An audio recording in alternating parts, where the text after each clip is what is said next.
ধরুন আপনি কারো শরীরের অতিরিক্ত ওজন নিয়ে রসিকতা করে মোটু বলে ডেকেছেন, আর অমনি সে আপনাকে বন্দুক ঠেকিয়ে গুলি করে দিল। অবাক করার বিষয়, এমন ঘটনাই ঘটিয়েছে ভারতের এক যুবক। সম্প্রতি দেশটির উত্তর প্রদেশের গোরখপুর জেলায় এই ঘটনা ঘটে, যেখানে মোটু বলে কটাক্ষ করায় দুই ব্যক্তিকে গুলি করে আহত করার অভিযোগ উঠেছে এক যুবকের বিরুদ্ধে। অভিযুক্ত যুবকের নাম অর্জুন চৌহান। তিনি খাজেনী থানার বেলঘাট এলাকার বাসিন্দা। তিনি তার চাচার সঙ্গে একটি মন্দিরের ভোজ অনুষ্ঠানে অংশ নিতে গিয়েছিলেন। সেখানেই ঘটে এই অপ্রীতিকর ঘটনা।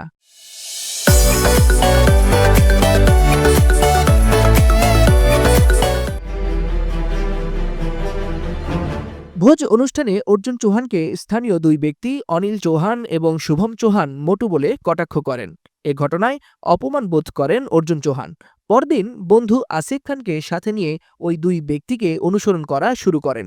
প্রথমে ব্যর্থ হলেও পরে একটি টোল প্লাজার কাছে ওই দুই ব্যক্তির গাড়ি থামিয়ে দেন। এরপর গুলি চালিয়ে সেখান থেকে বন্ধু আসিফকে নিয়ে পালিয়ে যায় অর্জুন। এই ঘটনার পর পথচারীরা আহতদের উদ্ধার করে নিকটতম হাসপাতালে নিয়ে যায়। বর্তমানে তাদের দুজনের অবস্থাই বিপদমুক্ত বলে জানিয়েছে চিকিৎসকরা। এ বিষয়ে স্থানীয় পুলিশ জানিয়েছে, অভিযুক্তদের বিরুদ্ধে অস্ত্র আইনসহ একাধিক ধারায় মামলা দায়ের করা হয়েছে এবং এই বিষয়ে তদন্ত চলছে। ওয়ালিউল হাসানাত, যুগান্তর নিউজ।